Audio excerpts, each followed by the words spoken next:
नमस्कार, मी करणसिंह पवार. आपण पाहताय मी मराठी. खरं तर आज देशासाठी एक महत्त्वाचा दिवस आहे, निकालाचा दिवस आहे. कारण तब्बल 5 राज्यामध्ये आज निकाल आहे, मतमोजणी सध्या सुरू आहे. बरेच कर आपल्या हाती आलेले आहेत. त्यापैकी काही महत्त्वाचे राज्य आहेत, त्यामध्ये केरळ, ज्या ठिकाणी आपण जी परिस्थिती पाहतोय, काँग्रेस प्रणित यूडीएफ आघाडीवरती आहे. तमिळनाडूमध्ये विजय थालापती अभिनेते. खरं तर तमिळनाडूचा थोडासा इतिहास पाहिला तर नेत्यांपेक्षा अभिनेत्याच्या आसपास तिथलं राजकारण राहिलेलं आहे. आणि गतवर्षी ज्यांनी पक्षाची स्थापना केली त्यांना घवघवीत असं यश पाहायला मिळतंय. त्या दरम्यान काही आचार अशा घोषणा सुद्धा म्हणायला हरकत नाही. म्हणजे लग्नाच्या वेळी 8 ग्राम सोनं असेल, 2,500ची त्यावेळी त्यांना मदत असेल, अशा बऱ्याच योजना होत्या. आणि मतदारांनी आता त्या प्रकारचा कौल विजय थालापती यांना दिलेला आहे. निवडणुकानंतर घोषणांचं काय होईल हा पुढचा प्रश्न आहे. त्या व्यतिरिक्त आसाममध्ये जी लोकप्रियता कायम राहिलेली हेमंत बिस्वा शर्मा यांच्या नेतृत्वामध्ये भाजपला आसाममध्ये जसं अपेक्षितच होतं त्या प्रकारचं यश मिळालं आहे. पुदुच्चेरीमध्ये सुद्धा भाजप आघाडीवरती आहे. आणि 5वं अतिशय महत्त्वाचं राज्य, जी देशाची सांस्कृतिक राजधानी आहे, पूर्वेकडील एक महत्त्वाचं राज्य आणि त्या ठिकाणी एक वेगळा संघर्ष आणि या राज्याकडे संपूर्ण देशाचं लक्ष होतं, ते म्हणजे पश्चिम बंगाल. पश्चिम बंगाल राज्याचा थोडासा इतिहास जर पाहिला तर त्या ठिकाणी आधी काँग्रेस, नंतर डावे, त्यानंतर ममता बॅनर्जी यांचं तृणमूल काँग्रेस आणि आता पहिल्यांदाच भारतीय जनता पार्टीला पश्चिम बंगालमध्ये मोठं यश मिळतंय. ज्या ठिकाणचं जे राजकारण आहे पूर्णपणे आम वाम इमाम अशा प्रकारच्या त्या ठिकाणचं राम अशा निवडणुका राहिलेल्या आहेत. आणि यंदाचा निकाल आपण पाहतोय की भाजपला मोठं यश मिळतंय. आपल्यासोबत पश्चिम बंगाल या राज्यातून ज्यांनी पूर्ण निवडणूक कानाकोपऱ्यातून कव्हर केलेली आहे, राजकीय विश्लेषक समीर मोरे सर आहेत. समीरजी, मी मराठीमध्ये आपलं स्वागत आहे. तर जसं मी आता मगाशी उल्लेख केला, आम वाम राम आणि इमाम याच्या आसपास पश्चिम बंगालची निवडणूक राहिली. मोठा संघर्ष पाहायला मिळाला आणि यामध्ये आता भाजपचा विजय होतोय. हा विजय नेमका कोणाचा आहे? अमित शहाचा, नरेंद्र मोदींचा, SIRचा की महिला मतदारांचा? काय वाटतं? हा विजय खऱ्या अर्थाने कोण्या एका व्यक्तीचा आहे असं मी म्हणणार नाही. त्याच्या मागे कारण आहे. कारण यावेळी जे मतदान झालं ते लोकांना मतदान करू दिलं गेलं, लोक मतदान करू शकले. त्यामुळे कोणा एका व्यक्तीचा, कोणत्या एका पक्षाचा हा विजय नाही. हा विजय लोकशाहीचा आहे, हा विजय मतदारांचा आहे. त्याच्यामुळे एकंदरीत पश्चिम बंगालची जर परिस्थिती पाहिली तर पश्चिम बंगालमध्ये लोकांना मतदान करू दिलं जात नाही, रिगिंग होते, बूथ कॅप्चरिंग होतं. या सगळ्याचा इतिहास आहे, असा आतापर्यंतचा इतिहास आहे. तुम्हाला मध्ये थांबवतोय, या आधीचा विचार केला 2014 पासून केंद्र सरकारमध्ये भाजप आहेच. बरोबर. मग आता जे भाजपनं केले तर यापूर्वी भाजपला जे मतदारांना रोखण्यात येत होतं हा प्रकार त्यावेळी का करता आला नाही? बूथ कॅप्चरिंग जे व्हायचं आधी ते आता भाजपने रोखले असं म्हणायला हरकत नाही. मग ते याआधी करण्यामध्ये नेमकं अपयश का आलं? या दरम्यानच्या घडामोडी. संघटन तर पाहिजे असेल. संघटन कशासाठी पाहिजे? तर या सगळ्या गोष्टी जेव्हा होत असतात, चुकीच्या गोष्टी होत आहेत, त्याला रोखायचं असेल तर तुमच्याकडे संघटन पाहिजे. ती संघटन ही शक्ती आहे असं म्हटलं जातं, पण ते संघटन नव्हतंच भाजपकडे. बरं, भाजप संघटन मजबूत करण्यासाठी प्रयत्न करत नव्हतं का? तर हा प्रयत्न करत होतं, पण संघटन मजबूत होत नव्हतं. त्याच्या मागे कारण काय? दादागिरी, गुंडगिरी, त्याच्यानंतर लोकांना घरात घुसून मारणे, खून, या सगळ्या गोष्टी आहेत. किती साऱ्या भाजपच्या लोकांनी मागच्या काही वर्षामध्ये खून झाले, किती लोकांचे भर रस्त्यात भर दिवसा घरात घुसून मारून टाकलं. असे किती प्रकार म्हणतोय मी, किती म्हणजे शेकडो मध्ये तुम्ही फक्त आकडे मोजा एवढ्या लोकांचे. असं होत असताना संघटन मजबूत होत नाही. संघटन मजबूत नाही झालं तर तुम्ही एखाद्या बलाढ्य पार्टी सोबत कसं काय लढू शकता, ज्यांच्याकडे सगळ्या गोष्टी आहेत, मॅन मनी मसल पॉवर सगळ्या गोष्टी आहेत, त्या पक्षासोबत तुम्ही लढूच नाही शकत. आणि त्याच्यामुळे कुठेतरी भाजप 14 नंतरही या सगळ्या गोष्टी रोखण्यामध्ये अपयशी ठरली असं मला वाटतं. आता एक मुद्दा आहे समीरजी, की बरेच त्यावरती आरोप प्रत्यारोप सुरू आहेत. आज सुद्धा बऱ्याच ठिकाणी वाहिनीवरती काँग्रेसच्या काही प्रवक्त्यांनी त्या संदर्भात आरोप केले होते. SIRचा मुद्दा की 90 लाखापेक्षा जास्त मतदारांची नावं वगळण्यात आले आणि हे मुख्य कारण असल्याचं वारंवार सांगण्यात येत आहे. या आरोपाकडे आपण कसं बघताय? यामध्ये काही तथ्य आहे का? आणि हाच खरा या निवडणुकीचा म्हणजे कायापालट करणारा एक महत्वाचा मुद्दा आहे असं वाटतंय का? नाही, SIRचा मुद्दा महत्वाचा आहे का? तर नक्कीच महत्वाचा आहे. पण SIRला हाताळताना ममता बॅनर्जी चुकल्या हे मी ठामपणे म्हणतो. त्याचं कारण असं की बिहारमध्ये जेव्हा राहुल गांधींनी हा मुद्दा उपस्थित केला, वोट चोरीचा मुद्दा झाला, या सगळ्या गोष्टी झाल्या, त्याच्यातून ममता बॅनर्जींनी कुठेतरी धडा घेणं अपेक्षित होतं. तो धडा त्यांनी घेतला नाही, SIRला विरोध केला. आणि दुसऱ्या बाजूला जर फॉल्स वोटर असतील, शिफ्टेड वोटर असतील, डेड वोटर्स असतील, ह्यांची जर नावं कटत असतील तर तुम्हाला अडचण काय? अडचण ही आहे कारण त्यांच्या नावाने तुमचं मतदान होतं. माणूस मेल्यानंतरही त्या माणसाचं TMCला मतदान होतं. हा प्रॉब्लेम होता. समीरजी, आता एक महत्वाचा मुद्दा हा आहे की तब्बल 90 लाखापेक्षा अधिक मतदारांची नावं वगळण्यात आली, हा मुद्दा आहे. बरोबर. त्यात गैरमतदार होते त्यामुळे वगळण्यात आली, हा मुख्य मुद्दा आहे. हो. मात्र त्या व्यतिरिक्त आक्षेप हा आहे की त्यातल्या काहीतरी लाख, म्हणजे अंदाजित कदाचित मी चुकत नसेल तर तब्बल 27 लाख मतदारांनी काही अपील केलं होतं. हो. त्या अपीलचं पण त्यांना गृहीत धरण्यात आलं नाही, त्यांना तसं म्हणजे आपली सत्यता मांडण्याचा संधी देण्यात आली नाही, असे आरोप होत आहेत. यामध्ये किती तथ्य आहे? नाही, हे तथ्य अगदी चुकीचे आहे. विशेष म्हणजे काय आहे, तर तुम्हाला संधी दिली का, तर संधी दिली. ज्यांची नावं डिलीटेड आहेत त्यांची नावं डिलीटेड होती. त्याच्यानंतर अंडर ऍडज्युडिकेशन वाल्या लोकांसाठी संधी दिली होती की तुम्ही तुमच्या BLOशी जाऊन भेटा. मोबाईलवरती सगळ्या गोष्टी डिजिटल झालेल्या आहेत. सगळ्यांना अपॉइंटमेंट डेट्स दिलेल्या होत्या. त्या डेट्स मध्ये जाऊन तुम्हाला जे जे डॉक्युमेंट्स त्यांनी मागतील ते डॉक्युमेंट्स प्रेझेंट करायचे होते आणि ते डॉक्युमेंट दिल्यानंतरच कुठेतरी तुम्हाला प्रूव्ह तर करायला लागेल. 2002च्या लिस्ट मध्ये जर नाव नाहीये किंवा काय, तुम्ही बांगलादेश, आता पश्चिम बंगालमध्ये सगळ्यात महत्वाचा फॅक्टर आहे तो म्हणजे बांगलादेशी.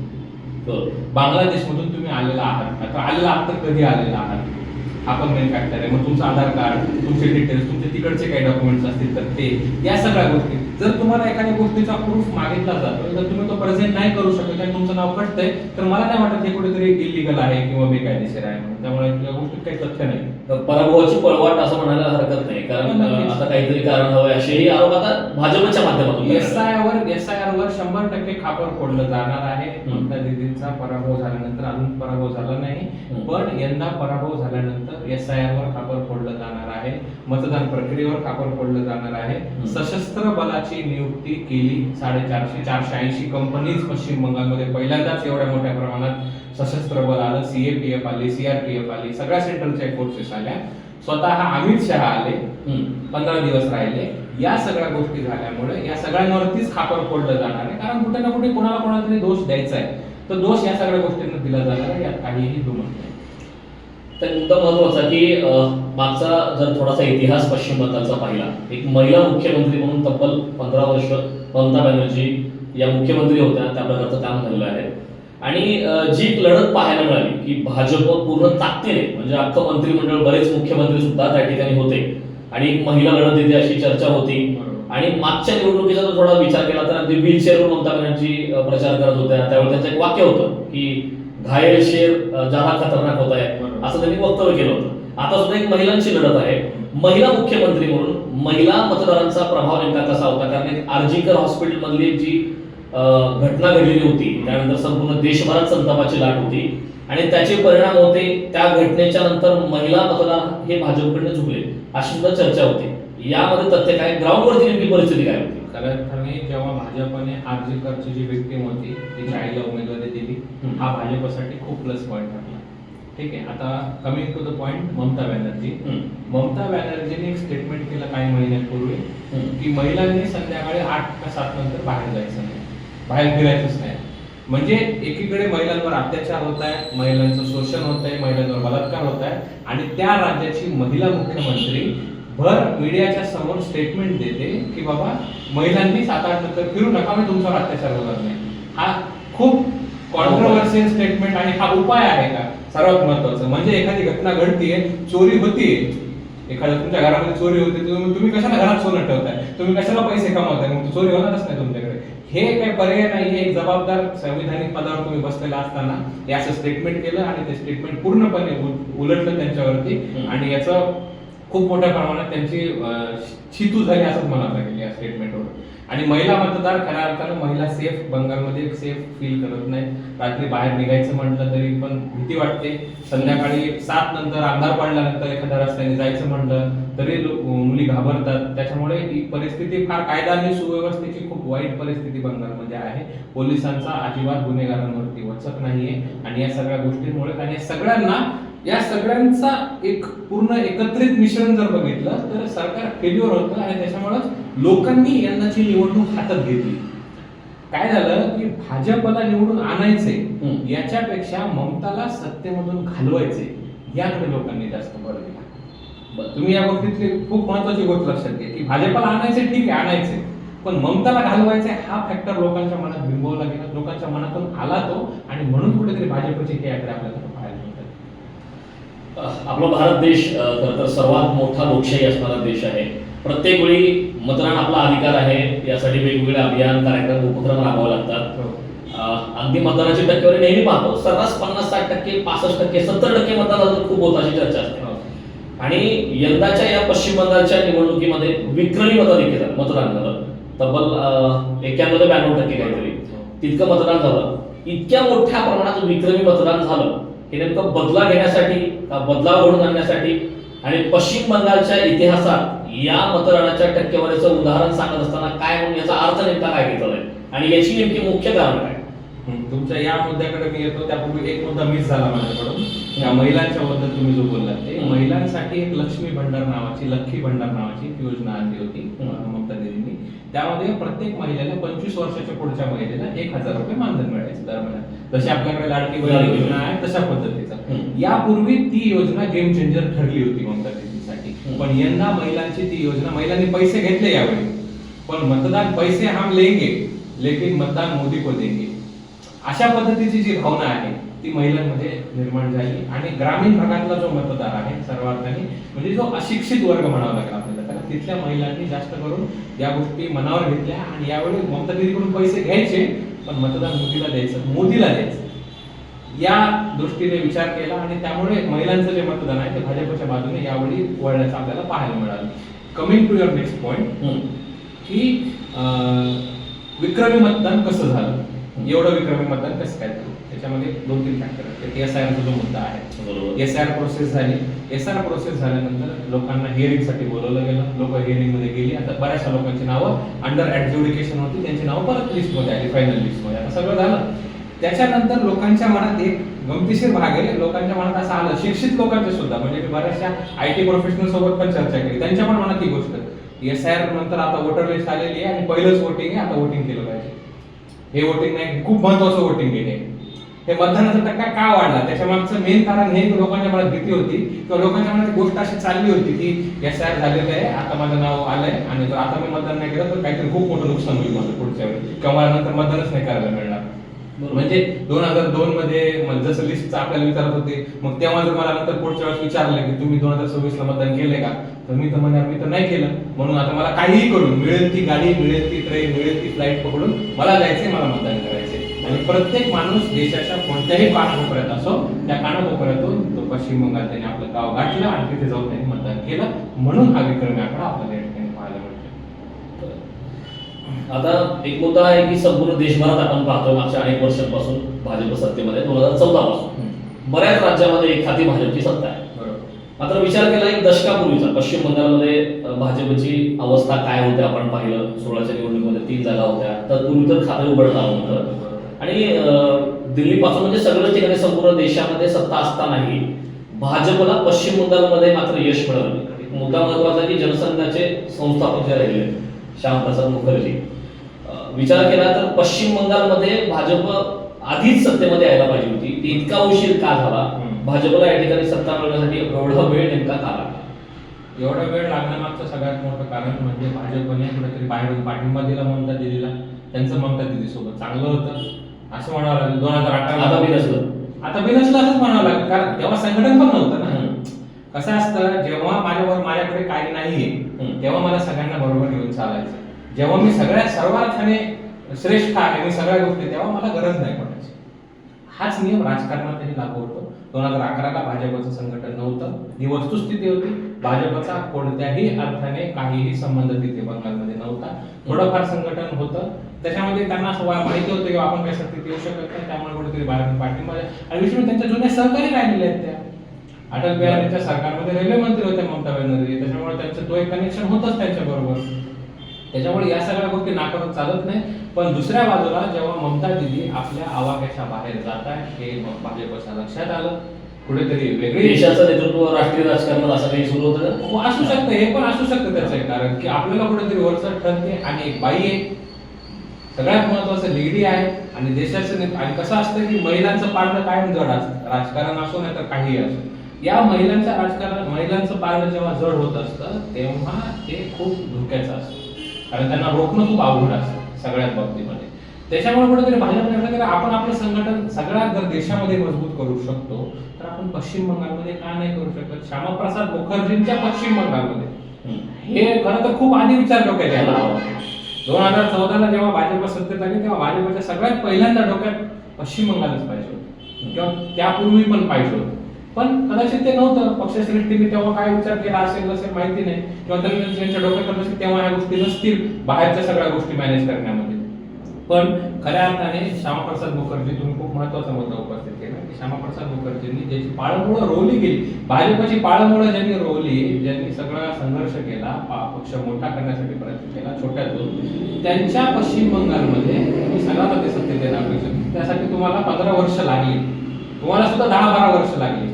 14ला तुम्ही सत्तेत आलात देशामध्ये, त्यानंतर 2026 आज 12 वर्ष लागली तुम्हाला तब्बल पश्चिम बंगाल ताब्यात घेण्यासाठी. तर कुठेतरी हे भाजपचे फेल्युअर आहे असं मला वाटतं. बरोबर.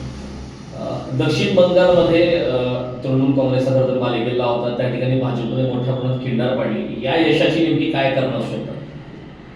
दक्षिण बंगालमध्ये ऍक्च्युली काय होतं की गुन्हेगारी खूप मोठ्या प्रमाणात वाढली. तो एक एरिया झाला, किंवा डायमंड हार्बर सारखा एक एरिया आहे तो घ्या, किंवा बैराकपूर एक रिजन आहे ते घ्या. या सगळ्या रिजन मध्ये काय होतं की गुन्हेगारी खूप वाढली. जसं की बैराकपूर रिजन मध्ये 7 विधानसभा आहेत, त्याच्यामध्ये जगद्दल नावाची एक विधानसभा आहे. ती विधानसभा खूप प्रसिद्ध आहे गुन्हेगारीसाठी. ठीक आहे, गुन्हेगारीसाठी खूप प्रसिद्ध आहे, म्हणजे तिथं खून मारा करण्याशिवाय कोणतीच निवडणूक खून यंदाची निवडणूक झाली एक पण खून नाही झाला, अपवाद, मारामारी पण नाही झाली. छोटे मोठे किरकोळ वाद होतात तर ते सगळीकडेच होतात. आज पण झाले बहुतेक, आपण चर्चेच्या आधी तुम्ही सांगितलं. हा, आज पण झाले की उमेदवाराला मारलं, पण आता उलट होतंय. म्हणजे हा खरं तर राज्य दुसरीकडे जाऊ नये आता, की काय होतंय बऱ्याच वेळा की आता बदलायचे, मैं क्या खून का बदला क्या इससे लूंगा वो बोलतात ना मराठीमध्ये, हिंदीमध्ये काहीतरी. तर ते अशा पद्धतीचं होऊ नये काय की बाबा तुम्ही आम्हाला एवढे वर्ष त्रास दिला, आता आम्ही तुम्हाला त्रास देतो, ह्या गोष्टी होणार आहेत.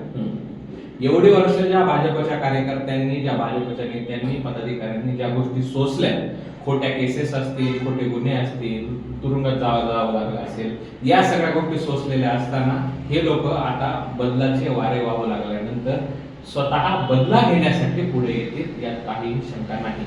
दुसरा तुमचा मुद्दा जो होता की कशामुळे एवढे बदलाचे वारे वाहू लागले किंवा काय असं झालं या सगळ्या गोष्टी, तुम्हाला सांगतो मागच्या निवडणुकीमध्ये 57 लोक, आकडा सांगतो 57 लोक मिळाली पश्चिम बंगालमध्ये पोस्ट पोल व्हायलन्स मध्ये, प्री पोल आणि पोस्ट पोल व्हायलन्स मध्ये. यंदाचा आकडा सांगा तुम्ही मला किती, एकही नाही. खूप किरकोळ त्याच्यामध्ये खूप रेअरेस्ट केसमध्ये एखादा माणूस हॉस्पिटलमध्ये ऍडमिट झाला असेल. यावेळेस एकही खून झाला नाही. ट्रान्सपरन्सी होती मतदानामध्ये, लोक उत्स्फूर्तपणे मतदानाला घराच्या बाहेर पडत होते, लोक तासनतास लाईन मध्ये उभे राहत होते. त्यापैकी एक केस अशी झाली, फलता म्हणून एक विधानसभा मतदारसंघ आहे, तिथे काय झालं की भाजपच्या जो उमेदवार आहे त्याच्या चिन्हाच्या समोर टेप लावून टाकलं. टेप लावून तिथं मतदान याला करायचं नाही मतदान म्हणून कोणीतरी ईव्हीएम वरतीच टेप लावून टाकली. मग आता निवडणूक आयोगाने त्याच्यावरती दखल घेतली, त्याच्या आणि ते परत रिइलेक्शन होणार आहे. फलता विधानसभाचे परत रिइलेक्शन म्हणून डिक्लेअर केलं तिथे. तर या सगळ्या गोष्टी तिथे घडतात. अजून एक इलेक्शनचा खूप महत्वाचा मुद्दा मी तुम्हाला सांगतो, ही चर्चा कदाचित कोणी नसेल केली, पण तिथे जी गोष्ट घडते ती मी तुम्हाला सांगतो. तुम्ही एखाद्या पक्षाला, एखाद्या व्यक्तीला तुमच्या मतदारसंघात जाऊन मतदान केलं, तुमच्या बाहेरच्या माणसाला कळतं का तुम्ही कोणाला मतदान केलं? अजिबात. पश्चिम बंगालमध्ये कळतं. कसं कळतं? जेव्हा तुम्ही मतदान करायला जाता तिथे तुमच्या आधीच एका उमेदवाराच्या नावासमोर जिथे तुम्ही बोट लावणार आहात तिथे परफ्यूम लावलेला असतो एक विशिष्ट प्रकारचा. ठीक आहे, तो परफ्यूम स्ट्रॉंग परफ्यूम असतो, तो परफ्यूम लावला जातो. आणि जेव्हा तुम्ही आतमध्ये जाता, मतदान देता, तुमच्या बोटाने बटन दाबता, बाहेर आल्यानंतर त्यांची माणसं, खूप जबाबदारीने मी वक्तव्य करतो, त्यांची माणसं तुमच्या जवळ येतात, तुम्हाला विचारतात कोणाला मतदान केलंय, आणि तुमच्या बोटाचा स्मेल करतात की तुमच्या बोटाला स्मेल येतोय का. तुम्ही भाजपला मतदान केलं असेल तर तुमच्या बोटाला स्मेल येणार. अवघड आहे. ही वस्तुस्थिती सांगतोय मी. तुमचं मतदान कोणाला केलंय हे त्या लोकांना कळतं आणि त्याच्यावरून ठरलं जातंय की आज संध्याकाळी तुमच्या घरावरती बॉम्ब फेकला जाणार आहे की नाही फेकला जाणार आहे. गंभीर आहे मुद्दा आहे बघा. शेवटी ज्या प्रकारच्या आकडेवारी आता येते तर आपण पाहतोय भाजप मोठ्या मताधिक्याने सत्तेमध्ये येते. सत्ता स्थापन झाल्यानंतर नेहमी चर्चा होते की आता मुख्यमंत्रीपदाची खुर्ची कोणाकडे येणार, मुख्यमंत्रीपदाचे दावेदार कोण असतात. आणि पश्चिम बंगालमध्ये भाजप पहिल्यांदा सत्तेत आले, भाजपचे नेमके मुख्यमंत्री कोण असतील, काय चर्चा आहे नेमकी, कोणाची दावेदारी आहे, काय शक्यता वाटते? खरं तर या बाबतीत खूप सिक्रेसी बाळगली आहे भाजपने डिक्लेअर नाही केलं. नेहमी सारखं. भाजपचं ते पायंडा पडलेला आहे की फार काही डिक्लेअर नाही करायचं. पण याच्या मागचे सर्वात महत्वाचं कारण आहे की इंटरनल क्लॅशेस, गटबाजी आणि पक्ष तुटू नये हा सगळ्यात महत्वाचा फॅक्टर होता त्याच्यामध्ये. सरासरी काय होतं की ज्या नेत्याकडे विरोधी पक्ष नेतेपद असतं त्याच नेत्याला मुख्यमंत्री पदाचा दावेदार घोषित केलं जातं. हा आतापर्यंतचा इतिहास आहे. बरोबर. पण परंपरा आहे. पण यंदा भाजपने डिक्लेअर नाही केलं, त्याच्या मागे कारण आहे सुवेंदू अधिकारी जे सध्या विधानसभेमध्ये विरोधी पक्ष नेते होते भाजपचे. दुसरे केंद्रातले मंत्री आहेत सुकांतो मजुमदार, जे भाजपचे प्रदेशाध्यक्ष होते बंगालचे काही दिवसांपूर्वी, आता बदलले, आता झाले समीर भट्टाचार्य. तर या तीन लोकांमध्ये सध्या भाजप जी फिरते, पश्चिम बंगाल भाजप या तीन नेत्यांच्या भोवतीच फिरते. या तीन नेत्यांमध्ये समीर भट्टाचार्य जर आपण थोडे बाजूला ठेवले, कारण ते सध्या प्रदेशाध्यक्ष आहेत, सुवेंदू अधिकारी आणि सुकांतो मजुमदार या दोन नेत्यांमध्ये लढत आहे. या दोन नेत्यांमध्ये लढत अशी आहे की सगळ्यात महत्वाचं म्हणजे सुवेंदू अधिकारी सुद्धा पीएमसी मधूनच इकडे आले. बरोबर आहे. आयातच मग त्यांना नाराज केलं काँग्रेसचा बरोबर की ते तिकडूनच इकडे आलेले आहेत. त्याच्यामुळे त्यांच्या बाबतीत विचार करायचा नाही करायचा. सुकांत मजुमदार बालुरघाट मधून सध्या खासदार आहेत, त्यांनी केंद्रात मंत्रीपद आहे. पण कुठेतरी मुख्यमंत्रीपद हे महत्वाचं असतं आणि त्याच्यामुळे हे दोन नेते सध्या भाजपमध्ये मुख्यमंत्री पदाच्या उमेदवारीसाठी म्हणजे रेसमध्ये आहेत असं म्हणलं तर चुकीचं ठरणार नाही. पण ओडिसामध्ये जसं भाजपने, मी ओडिसात पण मागच्या 2024च्या विधानसभा निवडणुका जेव्हा होतो तेव्हा तिथे पण भाजपने कोणाला काहीही कळू दिलं नाही आणि शेवटच्या टप्प्याला भाजपने खेळ खेळला आणि आपला आदिवासी उमेदवार म्हणून मोहन चरण मांझी यांना मुख्यमंत्री पदाचे फेस म्हणून पुढे केलं. म्हणजे इव्हन त्यांना सुद्धा माहिती नव्हती ही गोष्ट. म्हणजे एक नवीन चेहरा, आदिवासी चेहरा, म्हणजे पहिल्यांदा आणि एक एक्झाम्पल सेट केलं. तर भाजप कायम एक्झाम्पल सेट करण्याकडे जास्त लक्ष देतं की त्याचा देश पातळीवरच्या राजकारणामध्ये कशा पद्धतीने इम्पॅक्ट पडू शकतो. आणि येणाऱ्या काळामध्ये पण भाजपला निवडणूक सत्तेत राहायचे, निवडणुका लढवायच्या, जिंकायच्या आणि देश पातळीवरचा एक मेसेज गेला पाहिजे. तो मेसेज कशा पद्धतीने पसरवायचा या दृष्टीने कदाचित ते विचार करत असावे म्हणून डिक्लेअर नाही केले आणि अंतर्गत कलह अजून वाढू देत. कारण हे दोन नेते आहेत, त्या दोन नेत्यांमध्ये कितीही नाही म्हणलं तरी एक दुफळी आहे आणि ते कुठेतरी थांबवायचे. आणि ते थांबवण्यासाठी आता नेमकं सुवेंदू अधिकारींना भवानीपूर निवडून आल्यानंतर त्यांना सीएम पदाचा उमेदवार केलं जातं. अजून भवानीपूरमध्ये सकाळपासून जे आपण अपडेट घेत होतो, थेट ममता बॅनर्जी विरुद्ध अधिकाऱ्याची लढत आहे, आघाडी पिछाडी पाहायला मिळत होते. आणि मागचा थोडा इतिहास पाहिला तर बहुतेक मी चुकत नंतर नंदीग्राम बरोबर त्या ठिकाणी अधिकाऱ्यांनी ममता बॅनर्जींचा पराभव केला. त्यामुळे हा एक संघर्ष आणि ममता बॅनर्जीपेक्षा सरस असा चेहरा म्हणून कदाचित पुढे येऊ शकतील. नाही, चेहरा म्हणून पुढे येऊ शकतील का, तर नक्कीच पुढे येऊ शकतील. एक चांगला नेता आहे. सगळ्यात महत्वाचं म्हणजे बेंगोलीचे आहे. बंगालमध्ये हिंदी बेंगोली हा फॅक्टर खूप चालतो. हिंदी भाषी बेंगोली, हिंदी भाषी म्हणजे कोण, युपी बिहारचे लोक पण मतदार आहे तिथला, खूप मोठ्या प्रमाणात त्या लोकांचं मतदान आहे. पण बेंगोली लोक जे आहेत, बेंगोली लोक जसं आपल्याकडे होतं की मराठी आणि हिंदी भैया लोक आपण, पण तिथल्या लोक पण तसंच अस्मिता आहे की बेंगोली अस्मिता. आणि हे लोक, ते लोकांचे एक स्लोगन पण वापरतात की एक बिहारी 100 बिमारी हे बेंगोली लोकांचं स्लोगन आहे. आपण काय म्हणतो, एक बिहारी 100 बिमारी. हे त्यांनी चेंज केलं. हा कुठेतरी एक गमतीचा भाग झाला. पण काय होतं की त्यांच्या मनात एक चीड आहे त्यांच्याबद्दल, त्या हिंदी भाषिक लोकांबद्दल. आणि बेंगोली चेहरा म्हणून जर भाजपला ऑब्व्हियसली बेंगोली चेहऱ्यालाच मुख्यमंत्रीपद द्यावं लागणार आहे. आणि मग याच्यामध्ये असं होऊ शकतं की एक मुख्यमंत्री होईल, दोन उपमुख्यमंत्री होतील. महाराष्ट्रात जो फॉर्म्युला लागू केला गेला, आता ठीक आहे, तिथे 2 किंवा 3 रिजनल पक्ष नाहीयेत, पण स्थानिक नेत्यांना ज्यांनी एवढे वर्ष संघर्ष केलाय, ज्यांनी पार्टीसाठी एवढी वर्ष दिली, त्यामुळे त्यांना कुठेतरी पक्षाने कन्सिडर करून त्यांना पदावरती ठेवणं क्रमप्राप्त आहे. पक्ष त्यांचा विचार करेल आणि 2 उपमुख्यमंत्री आणि 1 मुख्यमंत्री देऊन कदाचित पक्ष सत्ता स्थापन करेल असं मला वाटतं. बघा, राजकारणामध्ये शेवटी विजय महत्वाचा असतो. बऱ्याच चाली रणनीती आखल्या जातात नेहमीच. आणि ज्यावेळेस MIM पक्ष स्थापन झाला त्यावेळेस चर्चा होते की भाजपची बी टीम आहे, भाजपचं बिल्लू असे आरोप झाले. आणि असं राजकारण घडतं नेहमी, मतविभागणी व्हावी यासाठी वेगवेगळ्या प्रकारच्या खेळी खेळतात. आता पाहिलं, यंदाच्या पश्चिम बंगालच्या निवडणुकीमध्ये काही मुस्लिम पक्ष पुढे आले. बाबरी मशिदी संदर्भात एक महत्वाची घोषणा झाली. त्याचे नेमके प्रभाव काय होते आणि त्यामुळे ममता बॅनर्जी कुठेतरी त्या मुस्लिम बहुजन मतदारसंघ आहे त्या ठिकाणी बॅकफुटला गेली. ऍक्च्युली ममता बॅनर्जींचं त्या मतदारसंघातलं मतदान यावेळेस कमी होत होतं. त्याच्यामुळेच कुठेतरी त्यांनी हुमायून कबीरला आपली बी टीम म्हणून समोर आणलं. अशी एक चर्चा दबक्या आवाजात पश्चिम बंगालमध्ये सुरू होती की ममता बॅनर्जींनीच सोडलेलं एक पिल्लू आहे आणि त्यांच्या पक्षाचं नुकसान होऊ नये, मतांची विभाजनी दुसरीकडे होऊ नये म्हणून सगळी मतं आपल्याकडे जर राहावी यासाठी कदाचित उद्या आज जर सत्ता स्थापन झाली असती संध्याकाळी कदाचित हुमायून कबीरने पुन्हा टीएमसी प्रवेश केला असता. हे चित्र आपल्याला कदाचित बघायला मिळालं असतं टीएमसी. आता सरकारमध्ये नाहीये, कदाचित हेही होऊ शकतं की हुमायून कबीर उद्या म्हणतील की बाबरी मशिदीचा निर्णय मी मागे घेतो, मला भाजपमध्ये प्रवेश द्या. सत्तेसाठी कोणतीही गोष्टी कोणत्याही थराला जाऊन पश्चिम बंगालमध्ये घडू शकतात. इव्हन महाराष्ट्रातही घडतात, सगळीकडे देशात घडतात, पण पश्चिम बंगालमध्ये विशेषतः त्याच्या मागे कारण आहे की पश्चिम बंगालमध्ये एक खूप मोठं अर्थकारण पश्चिम बंगालमधून चालतं. आपल्या देशाचं जर इतिहास आपण पाहिला तर अर्थगणित पश्चिम बंगाल आपल्या देशाची राजधानी होती. कधी काळी राजधानी असताना राजधानी या अनुषंगाने म्हणतोय की तिथून अर्थकारण चालायचं. जेव्हा आपल्या देशावरती इंग्रज आले होते तेव्हा सर्वात आधी ते बैरकपूर रिजन तिकडे कलकत्ता त्या भागात सगळ्यात पूर्वी सुरुवातीला आले होते. तिथे आल्यानंतर त्याने तिथलं भांडवल बघितलं, तिथले उद्योग व्यवसाय त्याने तिथल्या गोष्टी सगळ्या वाढवल्या, सगळ्या पुढे नेल्या. मग आता पश्चिम बंगाल कुठे?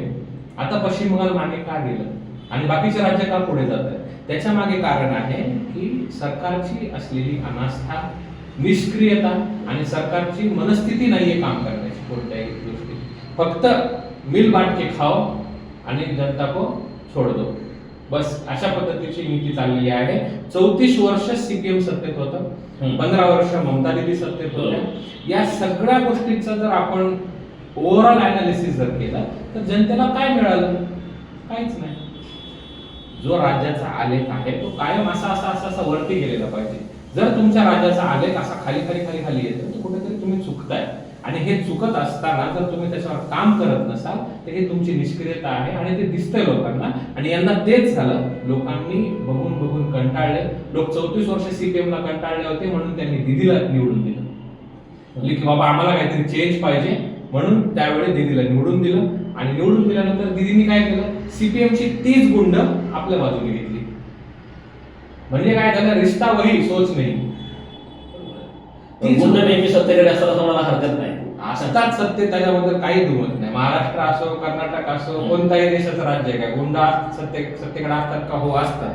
पण त्यांचं तुम्ही लोकांपर्यंत मेसेज कसा जातोय? सर्वसामान्यांना जर त्रास होत असेल तर सर्वसामान्य माणसं कधी ना कधी तुम्हाला जागा दाखवल्याशिवाय राहत नाही. आणि तीच जागा आज खऱ्या अर्थानं ममता बॅनर्जीला बंगालच्या जनतेने दाखवून दिली असं म्हणावं लागेल. समीरजी, प्रत्येक निवडणुकीमध्ये कोणता तरी एक मुद्दा महत्वाचा असतो. जसं की पहिल्या मुंबई महापालिकेमध्ये मराठी अस्मिता, मराठी अमेरिटी, आणि यंदाच्या ज्या 5 राज्याच्या निवडणुका आहेत यामध्ये बहुतांश निवडणुका प्रादेशिक मुद्द्याच्यावर आधारित, म्हणजे तामिळनाडू असेल, केरळ असेल, पश्चिम बंगाल असेल, प्रत्येक राज्यामध्ये. आता यंदा आपण जसं म्हणतो की प्रादेशिक प्रभाव महत्वाचा होता, मात्र कोलकाता असेल, हावडा असेल किंवा दक्षिण बंगाल हे महत्वाचे तृणमूल काँग्रेसचे बालेकिल्ले. या ठिकाणी नेमका हा प्रभाव मतदारामध्ये कसं प्रकारचं परिवर्तन करण्यामध्ये भाजपला याची मुख्य नेमकी कारण आहे? तुम्ही ग्राउंडला होता, त्या ठिकाणची परिस्थिती काय होती? खऱ्या अर्थाने जर पाहायला गेलं ना तर भाजपने बूथ लेवलचं प्लॅनिंग केलं, बूथ विजय अभियान राबवलं.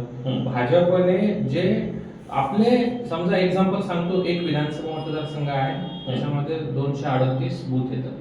ठीक आहे, एक्झाम्पल 238 बूथ मध्ये प्रत्येक बूथ मध्ये 10 माणसं आणि त्या 10 माणसांना प्रत्येकी 10 माणसं जोडण्याची जबाबदारी दिली. आता इथे काय केलं तर त्यांनी बूथ लेवल मॅनेजमेंट करत असताना, याच्यापूर्वी केलं होतं का? हो, केलं होतं. पण या वेळेला जेव्हा एक्सटेन्सिव्हली या सगळ्या गोष्टीवरती भर दिला गेला तेव्हा भाजपच्या लक्षात आलं, जेव्हा आपलं बूथ सशक्तीकरण सशक्त असेल, बूथ सशक्तीकरण अभियान आपलं जर सक्सेसफुल झालं तर आपण सत्तेत येऊ शकतो. त्यामुळे 30-40% 294 विधानसभा मतदारसंघ आहे, 294 पैकी 30% जरी आपण टार्गेट केले आणि 30% मतदारसंघात जर आपण बूथ सशक्तीकरणच्या माध्यमातून सगळ्या बूथवर 100 लोक, एक्झाम्पल सांगतो मी की 100 लोक ऍटलीस्ट आपल्या बूथवर बसणारे 5 असे करून 25-30 लोक जर आपले कन्फर्म असतील. कारण काय होतं बंगालमध्ये, लोक काम करायला पुढे येत नाही, कोणालाही चेहरा बनायचं नाही. त्याच्या मागची कारण आहे व्हायलन्स, दादागिरी, गुंडगिरी, घरात घुसून मारणे, या सगळ्या गोष्टी त्याला कारणीभूत आहेत. तर हे सगळं करत असताना कुठेतरी बूथ सशक्तीकरण अभियान हे सक्सेसफुल झालं. लोक कनेक्ट करता आले आणि त्या लोकांना फक्त कनेक्ट करायचं नव्हतं, तर त्या लोकांना अश्युरन्स द्यायचं होतं. त्या लोकांना सोबत जोडून काम करण्यासाठी परावृत्त करायचं होतं. त्या लोकांना सपोर्ट द्यायचा होता. मग तो मोराली असेल, फायनान्शियली असेल, जे काय असेल, त्या सगळ्या गोष्टी करण्यात भाजपला यश आलं आणि त्या लोकांनाही कुठेतरी कळालं की बाबा आता बदलाचे वारे वाहू लागलेले आहेत आणि या बदलाचे वारे वाहत असताना आपल्याला या परिवर्तनाची नांदी आपल्या एरियामध्ये आपल्याला करावंच लागणार आहे आणि काम केल्याशिवाय पर्याय नाही. त्यावेळेस जे स्लोगन होतं की पालटानो दरकार चाहे बीजेपी सरकार, बीजेपीने स्लोगन राबवलं खूप मोठ्या प्रमाणात बंगालमध्ये चालू की पलटण्याची परिवर्तनाची गरज आहे आणि आता तुम्ही पुढे या आणि बीजेपीचं सरकारला सपोर्ट करा. अशा पद्धतीने ते खूप चांगल्या पद्धतीने आणि जे बूथ सशक्तीकरण अभियानाच्या माध्यमातून त्यांनी जे बूथ विजय अभियान राबवलं, त्याच्यानंतर बूथ सशक्तीकरण अभियान, बूथ विजय अभियान, अशा पद्धतीने जे मायक्रो मॅनेजमेंट केलं, या मायक्रो मॅनेजमेंटच्या माध्यमातून भाजपला जो आकडा आहे यशस्वी, हा खूप मोठा आकडा आहे, विक्रमी आकडा गाठता आलेला आहे. दुसरा महत्वाचा मुद्दा, जर आपण वोट शेअरचा आकडा जर पाहिला तर 2021च्या विधानसभामध्ये टीएमसी ला होत्या 213 सीट, भाजपला होत्या 77 सीट. ठीक आहे. या सगळ्या होत असताना याच्यामध्ये वोट शेअरचा जर आपण काउंट केला तर भाजपला 38% मतदान पडलं होतं ओव्हरऑल मतदानाच्या. ठीक आहे. टीएमसी ला पडलं होतं 48%. 10% मतदानात फरक आहे, पण सीट मध्ये किती फरक आहे बघा तुम्ही. बरोबर. म्हणजे अशी बरीचशी सीट्स होते तिथे खूप कमी मार्जिन, निसटता पराभव झाला, खूप कमी मार्जिनने झालेला आहे. या मतदारसंघांवरती भाजपने यावेळी लक्ष केंद्रित केलं आणि त्या ठिकाणी आपली जेवढे मतदान मागच्या वेळी झालं होतं त्याच्यापेक्षा जास्त 10% मतदान कसं वाढवता येईल या दृष्टीने प्रयत्न करण्यासाठी त्यांनी एक टीम बसवली. मायक्रो लेवलचं मॅनेजमेंट झालं, प्लॅनिंग झालं, स्वतः अमित शहा बसले होते. त्याच्यानंतर महत्वाचा मुद्दा, नितीन नवीन यांना नवीन अध्यक्ष म्हणून घोषित केलं. ते स्वतः सुद्धा पश्चिम बंगालमध्ये येऊन या सर्व गोष्टी, परत मुख्यमंत्री सुद्धा प्रचारामध्ये खरं तर मोठी फौज भाजपची खूप मोठी आणि या सगळ्या गोष्टी त्यांनी इम्प्लिमेंट केल्या आणि हे काम केलं, त्याच्यामुळे कुठेतरी हा आकडा आपल्याला पाहायला मिळतो. स्थानिक भ्रष्टाचार विरुद्ध बंगाली अस्मिता अशी सुद्धा एक लढाई रंगल्याचं पाहायला मिळालं. त्यामध्ये शिक्षक भरती असेल, त्यानंतर तोलाबाजी वसुली हा एक महत्वाचा मुद्दा होता आणि यामध्ये नेमका भ्रष्टाचाराचा कुठला मुद्दा हा जास्त प्रभावी आहे? शिक्षक भरतीचा मुद्दा खूप मोठ्या प्रमाणात चालला सुरुवातीला. त्याच्यानंतर स्थानिक लेवलला काय ते यांचे शिक्षण मंत्री जेलमध्ये, यांचे या मंत्र्यावरती हे आरोप, त्याच्यानंतर सेक्शुअल अब्यूजचे आरोप, म्हणजे सत्तेत असलेल्या मंत्र्यांवरती अशा पद्धतीचे घाणेरडे आरोप. काही मंत्री जेलमध्ये आहेत, काही मंत्र्यांवरती आरोप सिद्ध होत आहेत, पुरावे मीडिया समोर येत आहेत आणि दुसऱ्या बाजूला तुम्ही गप्पा मारताय की माटी माणूस, सोनार बांगला आणि या सगळ्या गोष्टी. पण लोकांनी डोळ्यावर पट्टी तर नाही बांधली.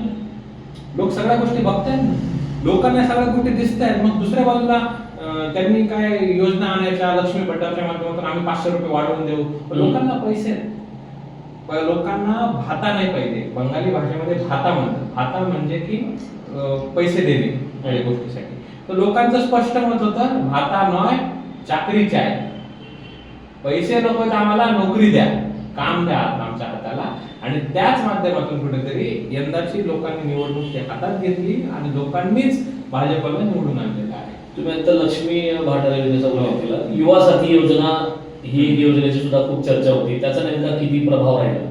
ती हास्यास्पद योजना ठरली खऱ्या अर्थाने. हास्यास्पद याच्यासाठी की निवडणुकीच्या अगदी काही एक महिन्यापूर्वीच मला वाटते ती योजना सरकारने जाहीर केली आणि युवा साथी योजनेच्या माध्यमातून प्रत्येक बेरोजगार युवाला 1500 रुपये दर महिन्याला आम्ही देऊ असं एकंदरीत त्या योजनेचं त्यांनी डिक्लेअर केलं होतं. ती योजनेसाठी अप्लाय करायला नगरपालिका इम्प्लिमेंटेशन अथॉरिटी होती. नगरपालिकेच्या समोर एवढी मोठी प्रमाणात लाईन लागली, एवढे लोक आले, हायवे रस्ते बंद झाले, नगरपालिकेच्या समोरचा रस्ता बंद. आणि या सगळ्या गोष्टीला भाजपने भांडवल केलं आणि भाजपने ही गोष्ट उलटवली की पश्चिम बंगालमध्ये एकीकडे मुख्यमंत्री म्हणतात की आमच्याकडे लोकांना नोकरी आहे, उद्योगधंदे आहेत, हे सगळं आहे. तर हे सगळं चित्र काय? मग जर नोकऱ्या धंदे आहे तर मग हे बेरोजगार युथ आले कुठून? हे का बाहेर राज्यातून आलेत का? हे तुमच्याच राज्यातले आहेत. ही योजना आहे ती तुमच्याच राज्याच्या लोकांसाठी आहे. मग हे युवा लोक आले कुठून की ज्यांना हे योजनेचा लाभ घ्यावासा वाटतो, ज्यांच्याकडे काहीच काम नाही? तर मग ही योजना कुठेतरी त्यांच्यावरती उलटली आणि उलटल्यामुळे बुमरँग झाला. ऑब्व्हियसली बुमरँग. योजनेचा विषय निघाला म्हणून केंद्र सरकारमध्ये भाजप आहे, आणि केंद्र सरकारच्या काही योजना या पश्चिम बंगालमध्ये पोहोचल्याच नाही, त्याचा लाभ घेता आलेला अशी चर्चा असेल की आयुष्यमान भारत उदाहरण आहे. तर त्याचा नेमकं किती इम्पॅक्ट राहिला आणि त्याबाबतची नेमकी काय पर्यायी व्यवस्था किंवा वेगळ्या प्रकारचा प्रचार टीएमसी करून करणार? नाही, त्याचा इम्पॅक्ट फार मोठ्या प्रमाणात झाला असं मला नाही वाटत. कारण काय होतं की जसं तुम्ही आयुष्यमान भारतचा उल्लेख केला, आयुष्यमान भारत ही योजना संपूर्ण देशभरात जरी लागू केलेली असली, केंद्र सरकारची ही योजना आहे, ती पश्चिम बंगालमध्ये ममता बॅनर्जींनी लागू केलेली नाही.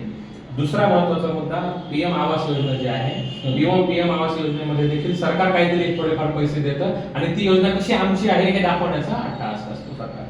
ही योजना कशी आमची आहे म्हणजे जेव्हा सरकार घरावर स्टॅम्प मारतं तेव्हा आपल्याकडे नॉर्मली काय होतं की पीएम आवास योजना जे ठरलेलं असतं ते असतं, तिथे सरकारचा पश्चिम बंगाल सरकारचा गाजावाजा जास्त केलेला असतो.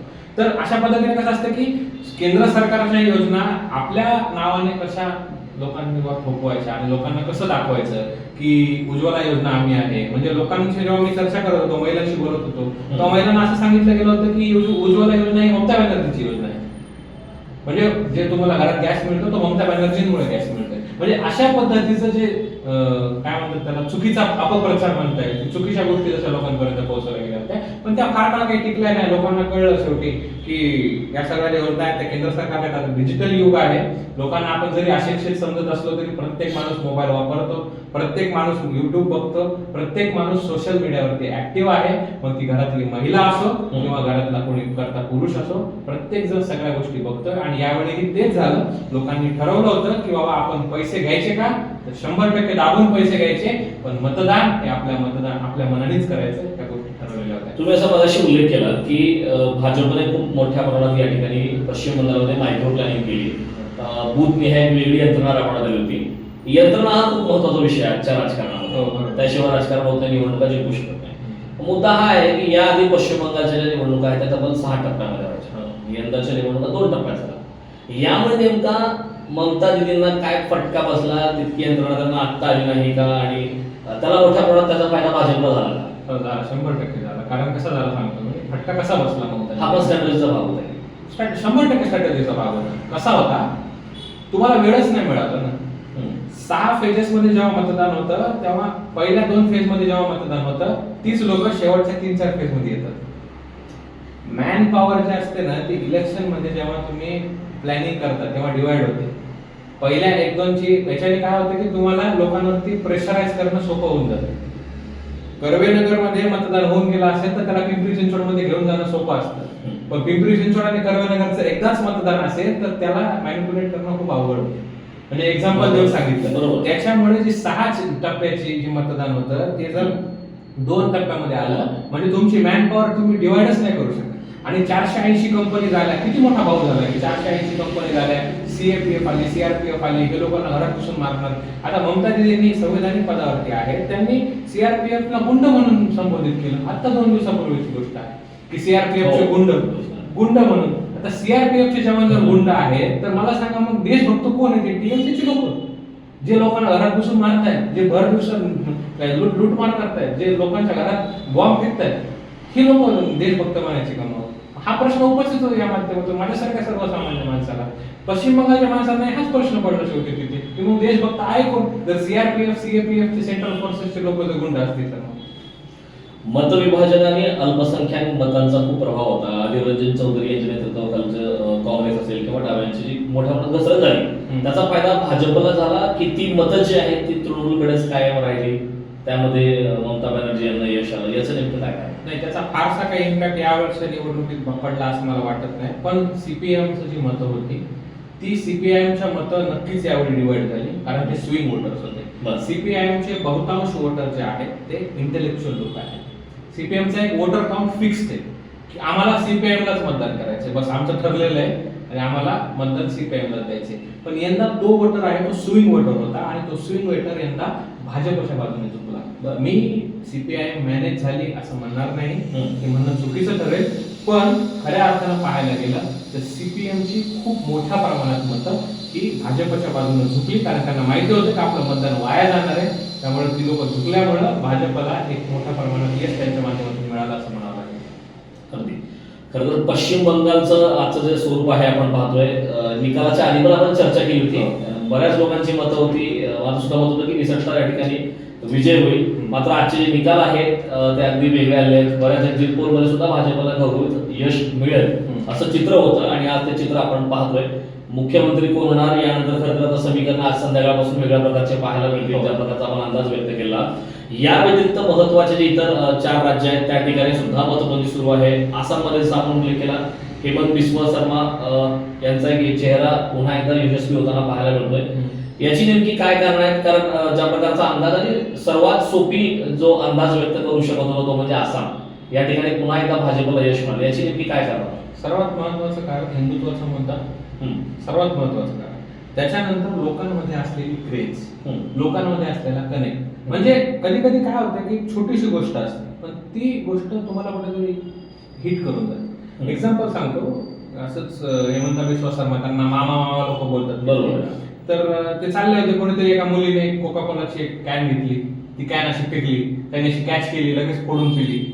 म्हणजे हा स्मॉल जेस्चर आहे हे खूप, पण हे त्या गोष्टीचं घर करून गेलं वोटरच्या मनात की नाही बाबा किती साधा माणूस आहे, किती आपला माणूस आहे. ह्या गोष्टी कनेक्ट करण्यामध्ये हेमंत बिस्वा शर्मांचा हात कोणी धरू शकत नाही.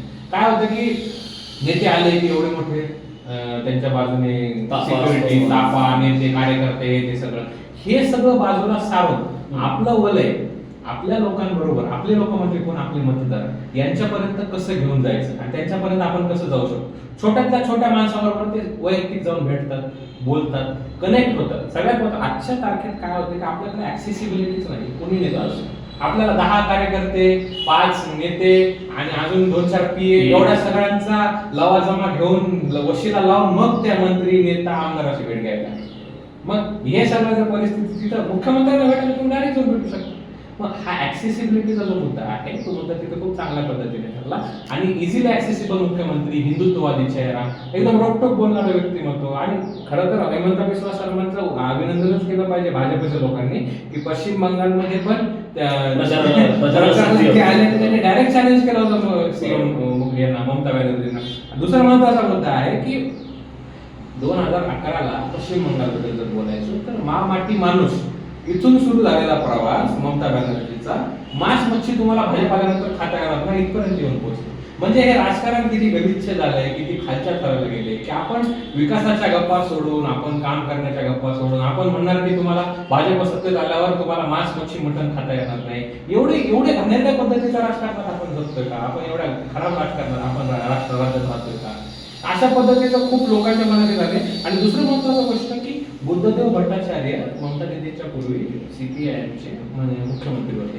ठीक आहे, बुद्धदेव भट्टाचार्य 2.0 ममता बॅनर्जींचा होतोय का अशी चर्चा दबक्या आवाजात सुरू आहे. ती का? बुद्धदेव भट्टाचार्य अशाच पद्धतीची अँटी इन्कम्बन्सी होती, बदलाचे वारे वाहू लागले होते, टीएमसी सत्तेत येणार होते आणि ममता बॅनर्जी एक आश्वासक चेहरा म्हणून लोक त्यांच्याकडे बघत होते. आणि तसंच झालं की बुद्धदेव भट्टाचार्य आपल्या स्वतःच्याच मतदारसंघातून हरले, सरकार गेलं आणि सीपीएम लयाला गेली. सेम परिस्थिती 2011ला जी झाली तीच परिस्थिती आता 2026 मध्ये ममता बॅनर्जींच्या बद्दल घडताना पाहायला मिळते. त्याच्यामुळे आता असं म्हटलं जातंय की बाबा बुद्धदेव भट्टाचार्य 2.0 ममता बॅनर्जींचा होतोय की काय, अशा पद्धतीची परिस्थिती सध्या निर्माण झाली. अगदी आपण आसामचं विश्लेषण केलं, पश्चिम बंगालबद्दल पूर्ण सविस्तर माहिती. खरं तर कानाकोपरा आपण प्रचाराच्या दरम्यान फिरला, त्या ठिकाणची निवडणूक जवळून पाहिली आणि या संदर्भात सविस्तर माहिती दिली. मी मराठीशी संवाद साधला, त्याबद्दल खूप खूप धन्यवाद. तर या व्यतिरिक्त जे काही महत्त्वाचे राज्य आहेत त्यामध्ये केरळमध्ये UDF जे आहे काँग्रेस प्रणित त्यांचा विजय होताना पाहायला मिळतोय. तमिळनाडूचा विचार केला तर स्टॅलिनाला मोठा फटका बसतोय, त्या ठिकाणी विजय थलापती यांच्या नेतृत्वात एक नवं राजकीय उदय तमिळनाडूमध्ये पाहायला मिळतंय. पुदुच्चेरीमध्ये भाजपला यश मिळतंय. आणि या व्यतिरिक्त महाराष्ट्रामध्ये ज्या 2 पोटनिवडणुका आहेत, अजितदादा पवार यांच्या निधनानंतर त्या ठिकाणी बारामतीमध्ये पोटनिवडणूक लागली, तर त्या ठिकाणी सुनेत्रा पवार हे आता नवीन रेकॉर्ड करतायत. विक्रमी मताधिक्याने त्यांचा विजय होतोय, अशा प्रकारचे जे कल आपल्या हाती आले आहेत. त्या व्यतिरिक्त राहुरीमधली जी निवडणूक आहे त्या ठिकाणी सुद्धा कर्डिले हे सुद्धा मोठ्या मताधिक्याने विजय होतात, अशा प्रकारचं चित्र आहे. तर निकालासंदर्भात वेळोवेळी आपल्यापर्यंत अपडेट पोहोचत राहू. तुर्तास थांबतोय. पाहत राहा मी मराठी.